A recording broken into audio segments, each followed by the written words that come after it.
Canal Cybercontos apresenta Neuromancer, de William Gibson. Ato 4. Casey estava sentado no loft com os dermatrodos grudados na testa, vendo a poeira dançar na luz do sol diluída, que se filtrava pela grade lá no alto. Uma contagem regressiva estava em andamento num dos cantos da tela do monitor. Cowboys não entravam em Simstin, ele pensou, porque isso era basicamente um brinquedo de carne. Ele sabia que os trodos que usava e a pequena tiara de plástico que pendia de um deck de Simstin eram basicamente a mesma coisa, e que a Matrix do ciberespaço era, na verdade, uma simplificação drástica do sensório humano, pelo menos em termos de apresentação. Mas o Simstin propriamente dito lhe parecia uma multiplicação gratuita do input da carne. O material comercial era editado, claro, de modo que se Tali Ishan tivesse dor de cabeça no meio de um segmento, você não a sentiria. A tela emitiu um bip de aviso de 2 segundos. A nova chave foi grudada no seu Sendai com uma tira fina de fibra óptica. E 1, e 2, e... O ciberespaço entrou deslizando pelos pontos cardeais. Suave, pensou, mas não suave o bastante. Preciso trabalhar nisso. A chave nova. O salto abrupto para dentro de outra carne. A Matrix sumiu, uma onda de som e de cor. Ela estava passando por uma rua lotada, passando por barracas vendendo software de desconto, preços escritos a caneta hidrográfica em folhas de plástico, fragmentos de música vindos de infinitos alto-falantes. Cheiros de urina, monômeros livres, perfume, crio frito. Por alguns segundos assustadores, ele lutou sem conseguir evitar o impulso de controlar o corpo dela. Depois se forçou para assumir o estado de passividade e tornou-se o passageiro atrás dos olhos dela. Os óculos não pareciam cortar a luz do sol. Ele se perguntou se os amplificadores embutidos faziam a compensação automática. Alfanuméricos azuis piscavam dando as horas, na parte inferior esquerda de seu campo periférico. Exibida, pensou. A linguagem corporal dela era desorientadora, o estilo estrangeiro. Ela parecia constantemente à beira de colidir com alguém, mas as pessoas se espremiam para sair do seu caminho, saíam de banda, abriam caminho. E aí, Casey, tudo bem? Ele ouviu as palavras e sentiu-a formá-las. Ela enfiou uma das mãos dentro da jaqueta, a ponta de um dos dedos circulando um mamilo sob seda quente. A sensação o fez prender a respiração. Ela riu, mas o link era de mão única. Ele não tinha como responder. 2 quadras depois, ela abria caminho pela periferia da Memory Lane. Casey ficava tentando desviar os olhos dela na direção de marcos que teria usado para encontrar o caminho. Ele começou a achar a passividade da situação irritante. A transição para o ciberespaço quando acionou a chave foi instantânea. Ele digitou o código para uma parede de ICE primitivo que pertencia à Biblioteca Pública de Nova York, contando automaticamente janelas potenciais. Voltando ao sensório dela, ao fluxo sinuoso de músculos, os sentidos aguçados e brilhantes.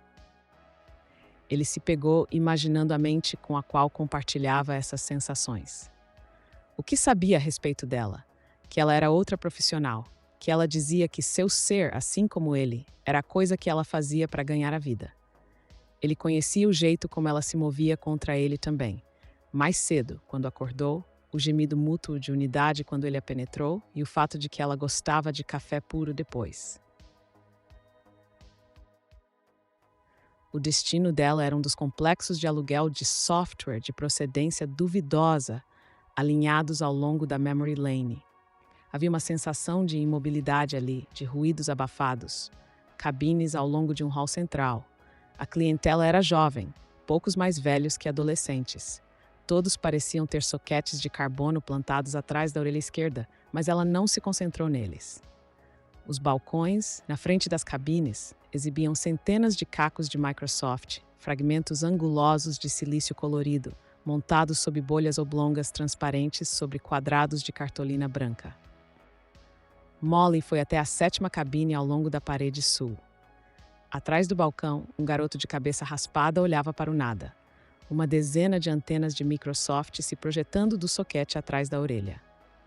Leori, você tá aí, cara? Ela se posicionou na frente dele.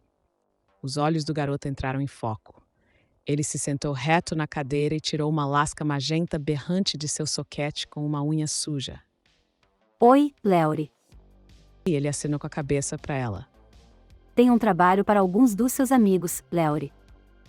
Larry tirou uma caixa plástica fina do bolso de sua camisa esportiva vermelha e abriu-a, enfiando o Microsoft ao lado de uma dezena de outros.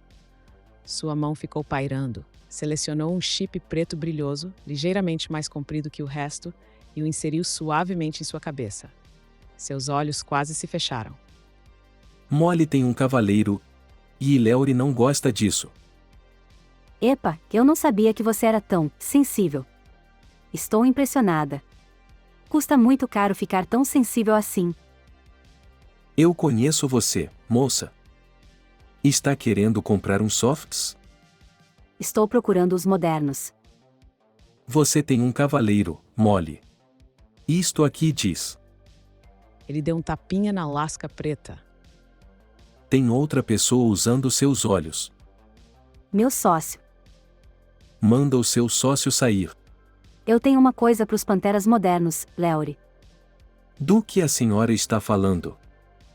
Casey, pula fora. E ele acionou a chave, voltando instantaneamente para a Matrix.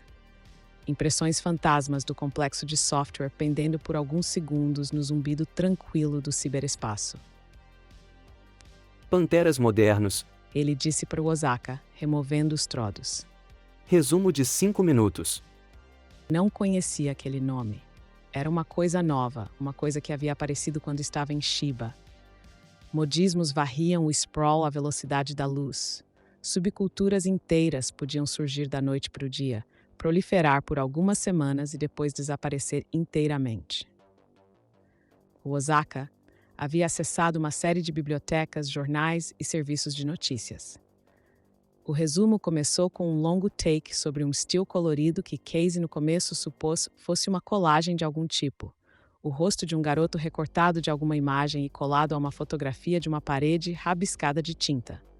Olhos escuros, dobras epicânticas que eram obviamente resultado de cirurgia, uma camada irritada de acne espalhada por bochechas branquinhas e magras. O Osaka descongelou a imagem. O garoto se moveu, fluindo com a graça sinistra de um mímico fingindo ser um predador da selva. Seu corpo era quase invisível, um padrão abstrato se aproximando dos tijolos rabiscados, deslizando suavemente ao longo de sua roupa apertada de uma peça só. Policarbono mimético. Corta-pradador. Virginia Hambali, Sociologia, Universidade de Nova York, o nome, o curso e a universidade pulsando na tela em alfanuméricos cor-de-rosa. Dado ao pendor deles para esses atos aleatórios de violência surreal, disse alguém, pode ser difícil para nossos espectadores compreender por que a senhora continua a insistir que esse fenômeno não é uma forma de terrorismo. A Dr. Hambali sorriu. Sempre há um ponto no qual o terrorista deixa de manipular a gestalt da mídia. Um ponto no qual a violência pode até aumentar, mas além do qual o terrorista se tornou sintomático da própria gestalt de mídia. O terrorismo, como conhecemos, normalmente é ligado de modo inato à mídia. Os panteras modernos diferem de outros terroristas precisamente em seu grau de autoconsciência, em sua percepção do ponto ao qual a mídia divorcia o ato de terrorismo da intenção sociopolítica original. Pula essa parte. Casey conheceu seu primeiro moderno 2 dias depois de ler por alto o resumo do Osaka. Deduziu que os modernos eram uma versão contemporânea dos grandes cientistas da sua época de adolescente. Havia uma espécie de DNA adolescente fantasmagórico rolando no sprawl, uma coisa que transportava os preceitos codificados de vários subcultos de vida curta e os replicava a intervalos irregulares. Os panteras modernos eram uma variante cibernetizada dos cientistas. Se a tecnologia já existisse na época, todos os grandes cientistas teriam sockets recheados de Microsofts. Era o estilo que importava, e o estilo era o mesmo. Os modernos eram mercenários, piadistas de mau gosto, tecnofetichistas nihilistas. O que apareceu na porta do loft com uma caixa de disquetes do finlandês era um garoto de voz suave chamado Angelo. Seu rosto era um enxerto simples de colágeno e polissacarídeos de cartilagem de tubarão, liso e horrível. Era um dos tipos mais feios de cirurgia eletiva que Casey já tinha visto na vida. Quando Ângelo sorriu, revelando os caninos afiados como navalhas de algum animal enorme, Casey chegou a ficar aliviado. Transplantes dentários, isso ele já tinha visto antes.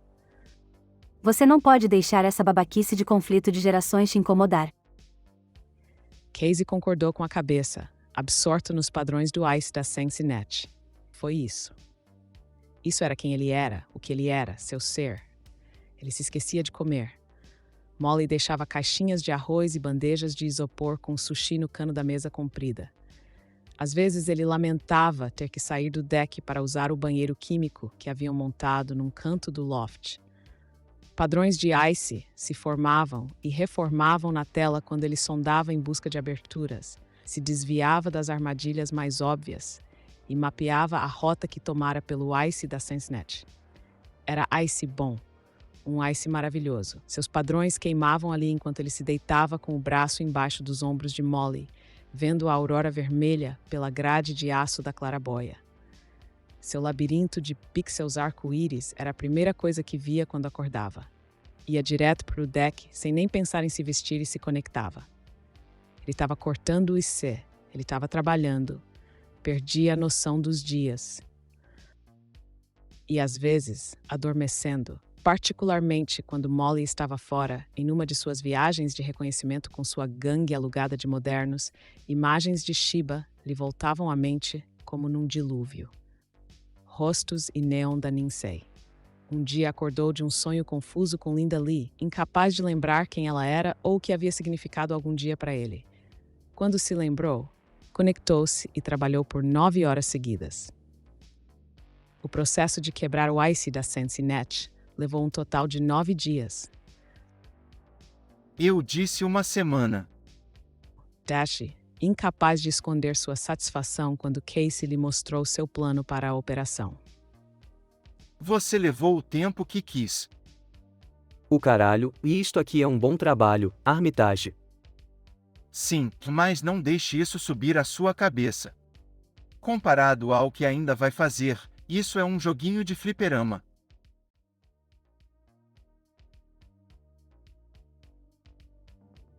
Te amo, gata mãe. Sussurrou o homem Link dos Panteras Modernos. Sua voz era estática, modulada no headset de Casey. Atlanta, ninhada. Parece verde. Sinal verde, entendeu? A voz de Molly era um pouco mais clara.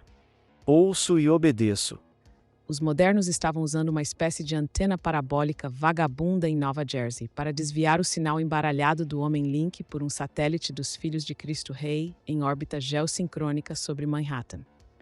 Eles optaram por encarar toda a operação como uma piada interna elaborada, e a escolha de satélites de comunicação parecia ter sido proposital.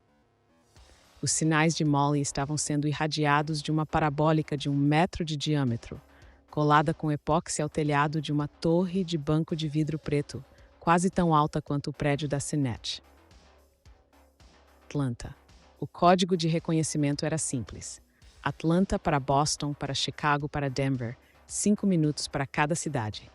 Se alguém conseguisse interceptar o sinal de Molly, decodificá-lo, sintetizar a sua voz, o código entregaria os modernos. Se ela permanecesse no prédio por mais de 20 minutos, era altamente improvável que conseguisse sair de lá. Casey engoliu o restante de seu café, ajustou os trodos no lugar e coçou o peito embaixo de sua camiseta preta. Tinha apenas uma vaga ideia do que os Panteras Modernos planejaram como distração para o pessoal da segurança da Sensinet. Seu trabalho era garantir que os programas de intrusão que ele havia escrito estabelecessem um link com os sistemas da Sensinet quando Molly precisasse. Ele viu a contagem regressiva no canto da tela. 2, 1, conectou-se e acionou seu programa. Linha principal. Link. Sua voz era o único som, enquanto Casey mergulhava nos estratos reluzentes do IC da Sensinet. Ótimo. Checar Molly.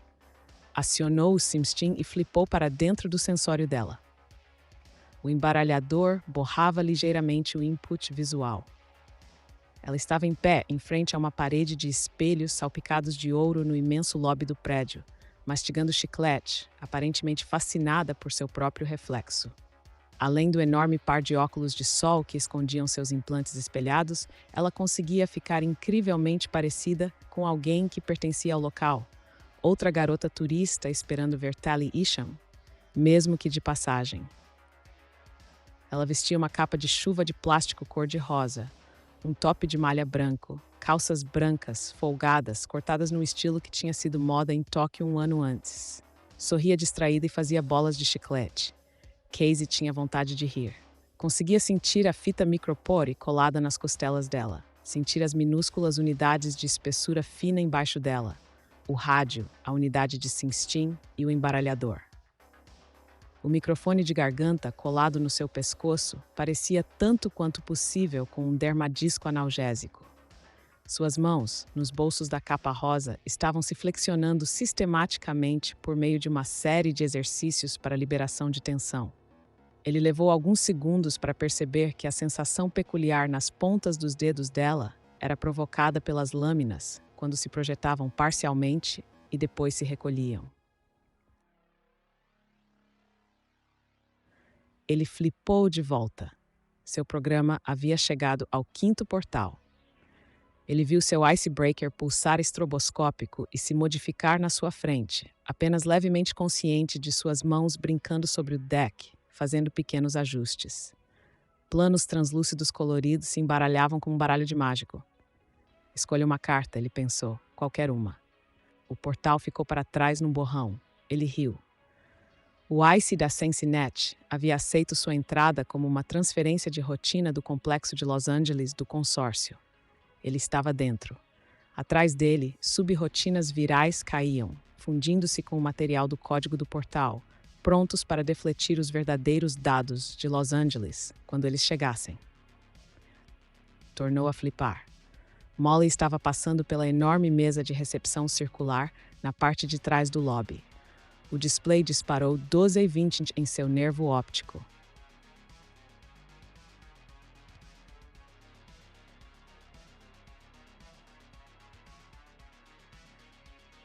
À meia-noite, em sincronia com o chip atrás do olho de Molly, o Homem-Link em Jersey deu a ordem. Linha principal. 9 modernos, espalhados ao longo de 300 quilômetros do sprawl, haviam simultaneamente teclado Merge Max em telefones públicos. Cada moderno leu um script pronto curto, desligou e saiu para a noite, descartando luvas cirúrgicas. 9 diferentes departamentos de polícia e órgãos de segurança pública estavam absorvendo as informações de que uma obscura subseita de fundamentalistas cristãos militantes havia acabado de assumir o crédito por ter introduzido níveis clínicos de um agente psicoativo proibido conhecido como Azul 9 no sistema de ventilação da pirâmide Sensinet.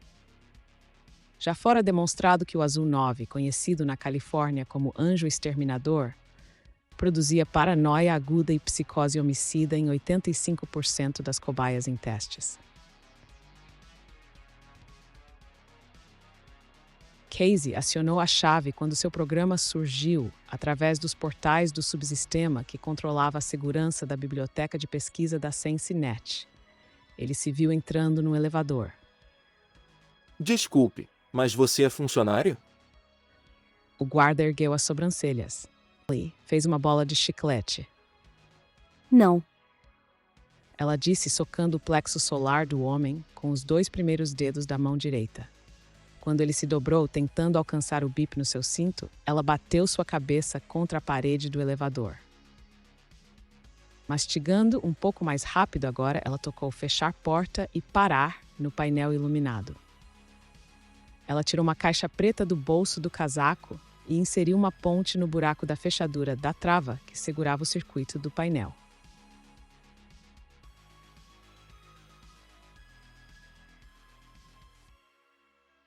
Os panteras modernos deram 4 minutos de vantagem para que seu primeiro movimento surtisse efeito, e então injetaram uma segunda dose cuidadosamente preparada de desinformação. Desta vez, eles a dispararam direto no sistema de vídeo interno do prédio da Sensinet. Todas as telas do prédio piscaram estroboscopicamente por 18 segundos, numa frequência que produziu convulsões em um segmento suscetível dos empregados da Sensi. Então, alguma coisa vagamente parecida com um rosto humano encheu as telas, suas feições esticadas por extensões assimétricas de ossos como se fosse uma projeção de Mercator obscena. Lábios azuis se abriram molhados quando o maxilar alongado e distorcido se moveu. Alguma coisa, talvez uma mão, uma coisa tipo um feixe avermelhado de raízes retorcidas, foi em direção à câmera, se movimentou rapidamente num borrão e desapareceu. Imagens subliminarmente rápidas de contaminação, imagens gráficas do sistema de fornecimento de água do edifício, mãos enluvadas manipulando frascos de laboratório, alguma coisa caindo na escuridão, um splash fraquinho. A trilha de áudio, o volume ajustado para rodar a pouco menos que o dobro da velocidade de execução normal, era parte de um noticiário de um mês atrás, detalhando usos militares potenciais de uma substância conhecida como HSG, um produto bioquímico que controlava o fator de crescimento do esqueleto humano. Overdoses de HSG jogavam determinadas células ósseas em hiperaceleração, acelerando o crescimento por fatores de até 1000%.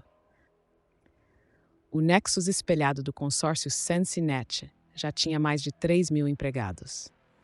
5 minutos após a meia-noite, quando a mensagem dos modernos terminou em uma explosão que deixou a tela inteira branca, a pirâmide SensiNet gritou. Meia dúzia de hovercrafts táticos da polícia de Nova York, respondendo à possibilidade de Azul 9, convergiram para a pirâmide SensiNet, com holofotes antitumulto em intensidade máxima. Um helicóptero de ação rápida do Bama estava saindo de seu heliponto na ilha Hiker.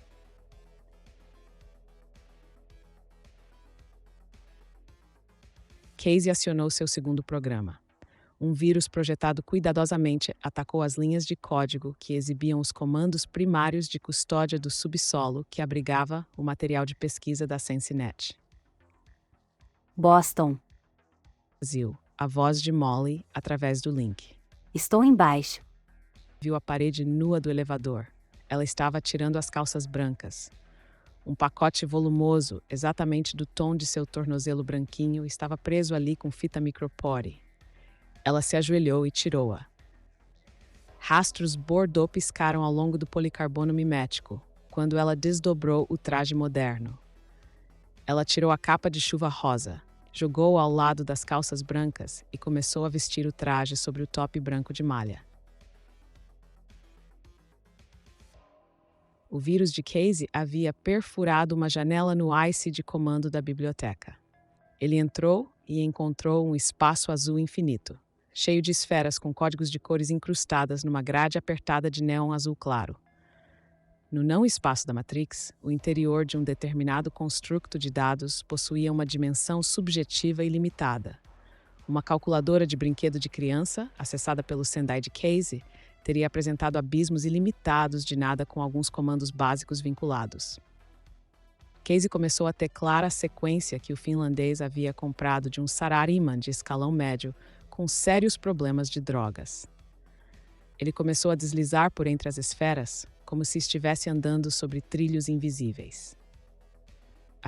Este aqui, digitando para abrir caminho dentro da esfera, um firmamento de néon azul frio acima dele, sem estrelas e liso como vidro gelado, ele acionou um subprograma que efetuava certas alterações nos comandos custodiais centrais. Fora agora. Revertendo suavemente, o vírus recosturando o tecido da janela.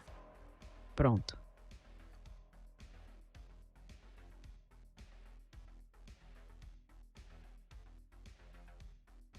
No lobby da SensiNet, 2 panteras modernos estavam sentados em alerta atrás de um balcão retangular baixo, gravando o tumulto com uma câmera de vídeo. Ambos vestiam trajes camaleão. Os táticos estão jogando barricadas de espuma agora. Um deles observou falando para o microfone de garganta. Os rápidos ainda estão tentando pousar o helicóptero.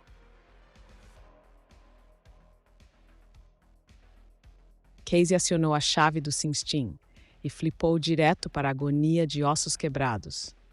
Molly estava encostada na parede cinza nua de um corredor comprido, a respiração ofegante e irregular. Casey voltou instantaneamente à Matrix, uma linha incandescente de dor desaparecendo aos poucos na sua coxa esquerda. O que é que tá pegando, ninhada? Ele perguntou ao homem Linkik. Não sei, cortador. Mamãe não está falando. Espera. O programa de Casey estava entrando em loop. Um único fio finíssimo de neon se estendia do centro da janela restaurada até o contorno em mutação constante de seu icebreaker. Ele não tinha tempo para esperar. Respirando fundo, voltou a flipar. Molly deu um único passo, tentando apoiar seu peso na parede do corredor. No loft, Casey soltou um grunhido. O segundo passo a levou na direção de um braço estendido, manga de uniforme reluzente de sangue fresco. Vislumbre de um tubo de fibra de vidro estilhaçado. Com o terceiro passo, Casey deu um grito e se viu de volta à Matrix. Ninhada? Boston, baby. Voz dela, tensa de dor. Ela tossiu. Um probleminha com os nativos. Acho que um deles quebrou minha perna. Do que você precisa agora, gata-mãe? A voz do homem Link era indistinta, quase perdida atrás da estática. Casey se forçou a voltar. Ela estava encostada na parede, apoiando todo o seu peso na perna direita. Mexeu no conteúdo do bolso canguru do traje e retirou uma folha de plástico coberta com um arco-íris de dermadiscos. Selecionou 3 e os colou com força no pulso esquerdo, em cima das veias. 6.000 microgramas de análogo de endorfina desceram em cima da dor como um martelo, estilhaçando-a. Ondas cor-de-rosa de calor subiram por suas coxas. Ela suspirou e foi relaxando lentamente. Ok, ninhada. Agora tudo ok. Mas vou precisar de uma equipe médica quando sair. Fale pro meu pessoal. Cortador, estou a 2 minutos do alvo. Você segura? Diz pra ela que estou dentro e segurando. Casey. Molly começou a descer o corredor mancando. Quando olhou para trás uma vez, Casey viu os corpos amontoados de 3 seguranças da Sensinet. Um deles parecia não ter olhos. Tático e rápido selaram o térreo, gata-mãe. Barricadas de espuma. O lobby está ficando quente. Aqui é que está ficando quente. Disse ela, empurrando um par de portas de aço cinza e entrando. Quase lá, cortador. Casey flipou para a Matrix e arrancou os trodos da testa. Estava encharcado de suor. Limpou a testa com uma toalha, tomou um gole rápido de água da garrafa Squeeze ao lado do Rosaka e checou o mapa da biblioteca exibido na tela. Um cursor vermelho pulsante se arrastou pelo contorno de uma porta, a milímetros apenas do ponto verde que indicava a localização do construto de Dixie Flatline. Ele se perguntou o que toda aquela caminhada não estaria fazendo com a perna dela. Com uma quantidade suficiente de genérico de endorfina, ela poderia andar até mesmo com os tocos das pernas decepadas. Ele apertou o cinto de segurança que o mantinha preso na poltrona e substituiu os trodos. Agora era rotina, trodos plug e flip. A biblioteca de pesquisa da Sensnet era uma área morta de armazenagem. Os materiais ali arquivados tinham de ser removidos fisicamente antes de se poder interfaceá-los. Molly passou mancando por entre fileiras de idênticos armários cinza. Diga pra ela mais 5 à frente e 10 à esquerda, ninhada. Mais 5 à frente e 10 à esquerda, gata-mãe. Disse o homem Link. Ela pegou a esquerda. Uma bibliotecária de rosto branco como cera estava agachada entre 2 armários, a face molhada, os olhos no nada. Molly a ignorou. Casey ficou se perguntando o que os modernos haviam feito para provocar aquele nível de terror. Ele sabia que tinha alguma coisa a ver com um hoax de ameaça, uma farsa, mas estava envolvido demais com seu ICE para seguir as explicações de Molly. É esse. Disse Casey, mas ela já havia parado na frente do gabinete que continha o construto. Suas linhas lembravam a Casey as estantes neo-aztecas da antessala de Julius Dini, em Shiba. Vai fundo, cortador. Casey flipou para o ciberespaço e enviou um comando pulsando pelo fio vermelho que arrebentou o ICE da biblioteca. 5 sistemas de alarme, separados, se convenceram de que ainda estavam operativos. As 3 travas elaboradas se desativaram, mas se consideraram ainda fechadas. O banco central da biblioteca sofreu um deslocamento ínfimo em sua memória permanente. O construto havia sido removido, por ordem executiva, um mês antes. Ao verificar a autorização para a remoção do construto, um bibliotecário descobriria que os registros foram apagados. A porta se abriu sobre dobradiças silenciosas. 04678339. E Molly retirou uma unidade de armazenamento preta da estante. Ela parecia o pente de um rifle grande. Sua superfície estava toda coberta com decalques de aviso e avaliações de segurança. Molly fechou a porta do armário. Casey flipou. Ele retirou a linha através do ICE da biblioteca. Ele voltou para o seu programa, deflagrando automaticamente uma reversão completa de sistema. Os portões da SenseNet se fecharam quando ele passou recuando, subprogramas retornando alucinados ao núcleo do Icebreaker, enquanto ele passava pelos portais onde haviam ficado estacionados. Fui, ninhada. Ele disse, e desabou na sua cadeira. Depois da concentração de uma operação de verdade, conseguia permanecer conectado e ainda assim conservar a percepção do próprio corpo. A SenseNet poderia levar dias para descobrir o roubo do construto. A chave seria o desvio da transferência de Los Angeles, que coincidia bem demais com a operação terrorista dos modernos. Ele duvidava que os 3 seguranças que Molly havia encontrado no corredor vivessem para falar a respeito. O elevador, com a caixa preta de Molly colada com fita ao lado do painel de controle, continuava onde ela o havia deixado. O guarda ainda estava deitado e enrolado em posição fetal no chão. Casey reparou no derma no pescoço dele pela primeira vez. Alguma coisa de Molly para manter o cara derrubado. Ela passou por cima do sujeito e retirou a caixa preta antes de apertar o botão lobby. Quando a porta do elevador se abriu com um assobio, uma mulher entrou correndo do meio da multidão e bateu com a cabeça na parede de trás do elevador. Molly a ignorou, curvou-se para tirar o derma do pescoço do guarda. Então, chutou as calças brancas e a capa rosa porta afora, jogando os óculos escuros na sequência e puxou o capuz de seu traje até a testa. O construto, no bolso canguru do traje, pressionava o externo quando andava. Ela saiu do elevador. Casey já havia presenciado pânico antes, mas nunca numa área fechada. Os empregados da SenseNet, ao se derramarem para fora dos elevadores, correram para as portas da rua, apenas para encontrar as barricadas de espuma dos táticos e as armas saco de areia dos rápidos do Bama. Os 2 órgãos, convencidos de que estavam contendo uma horda de assassinos em potencial, estavam cooperando um com o outro com um nível de eficiência fora do seu normal. Além dos destroços estilhaçados das portas principais da rua, havia corpos empilhados nas barricadas. 3 camadas de corpos. O som oco dos rifles de assalto fornecia um ruído de fundo constante para o som que a multidão fazia ao ir e vir pelo piso de mármore do lobby. Casey nunca havia ouvido nada parecido com aquele som. E aparentemente nem Molly. Jesus! Ela disse e hesitou. Era uma espécie de ruído agudo que subia até formar uma parede borbulhante de medo puro e total. O piso do lobby estava coalhado de corpos, roupas, sangue e rolos compridos e amassados de formulário contínuo amarelo. Vambora, irmã. Vamos dar o fora. Os olhos dos 2 modernos a encaravam de dentro de 2 redemoinhos loucos de tons de policarbono. Os trajes eram incapazes de preservar a confusão de formas e cores enfurecidas atrás deles. Está machucada. Vambora. Tommy te ajuda a andar. Tommy entregou uma coisa ao que estava falando, uma câmera e vídeo envolta em policarbono.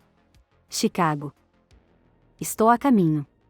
E então caiu, não no chão de mármore escorregadio de sangue e vômito, mas dentro de um poço quentinho, no silêncio e na escuridão.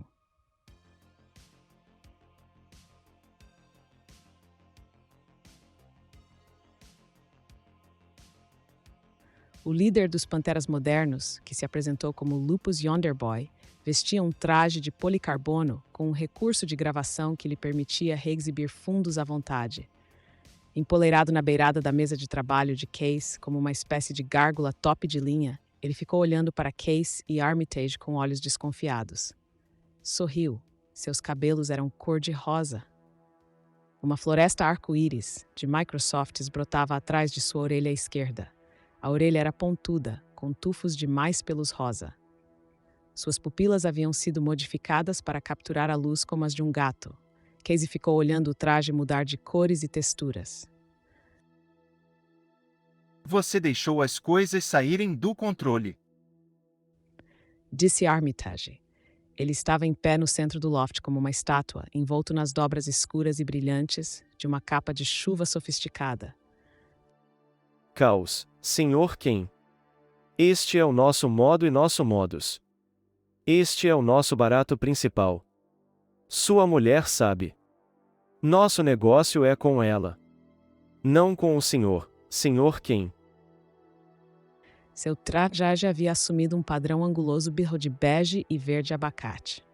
Ela precisava da nossa equipe médica. Ela está com eles. Vamos cuidar dela. Está tudo bem. Ele voltou a sorrir. Pague a ele. Disse Casey. Armitage olhou fuzilando para ele. Não temos os bens. Sua mulher tem. Pague a ele. Armitage caminhou pisando duro até a mesa e retirou 3 maços grossos de neo-ienes dos bolsos da capa. Quer contar? Perguntou a Yonder Boy. Não. Você vai pagar. Você é um senhor Ken. Você paga para ser assim. Não um senhor nome. Espero que isso não seja uma ameaça. Isso são negócios. Disse Yonder Boy, enfiando o dinheiro no único bolso na frente de seu traje. O telefone tocou. Casey atendeu. Molly. Disse para Armitage e passou o fone para ele.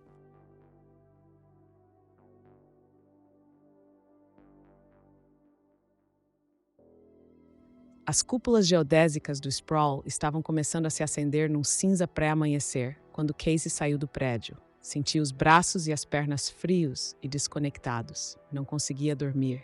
Estava enjoado do loft. Lupus tinha ido embora. Depois Armitage e Molly estava sendo operada em algum lugar. Uma vibração debaixo dos seus pés quando um trem passou. Sirenes passaram ao longe, indo e vindo com seu Doppler. Ele virava esquinas aleatoriamente. O colarinho da jaqueta nova de couro levantado, andando curvado, jogando na sarjeta o primeiro do que seria uma fileira de Yehewans e acendendo o outro. Tentou imaginar os saquinhos de toxina de Armitage dissolvendo em sua corrente sanguínea, membranas microscópicas ficando cada vez mais finas à medida que ele caminhava. Não parecia real. Assim como o medo e a agonia que vira pelos olhos de Molly no lobby da Sensinet. Ele percebeu que estava tentando se lembrar os rostos das 3 pessoas que havia matado em Shiba. Os homens eram rostos em branco. A mulher o fez se lembrar de Linda Lee. Um caminhão triciclo todo ferrado, com janelas espelhadas, passou aos solavancos do seu lado, cilindros de plástico vazios sacolejando no seu leito. Casey. Ele pulou de lado, colocando instintivamente as costas contra a parede. Tem mensagem para você, Casey. O traje de Lupus Yonder Boy rodou um ciclo de cores primárias puras. Perdão. Não quis te assustar. Casey se endireitou, as mãos nos bolsos da jaqueta. Era uns 15 centímetros mais alto que o moderno. Você devia tomar cuidado, Yonder Boy. A mensagem é esta. Wintermute. Ele soletrou a palavra. É sua? Casey deu um passo à frente. Não. É para você. De quem?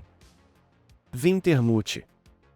Repetiu Your Boy, fazendo que sim com a cabeça, balançando a crista de cabelo cor-de-rosa. Seu traje ficou preto fosco, uma sombra de carbono contra o concreto velho. Executou uma dancinha esquisita, girando os braços pretos magros e então desapareceu. Não, ali. O capuz vestido para esconder o rosa, o traje exatamente do mesmo tom de cinza, com pintas e manchas iguais às da calçada sobre a qual ele estava. Os olhos piscaram de volta com o vermelho do sinal de pare de um semáforo. E aí ele desapareceu definitivamente. Casey fechou os olhos, massageou-os com dedos entorpecidos recostando-se na parede de tijolos com tinta descascada. A Ninsei era muito mais simples.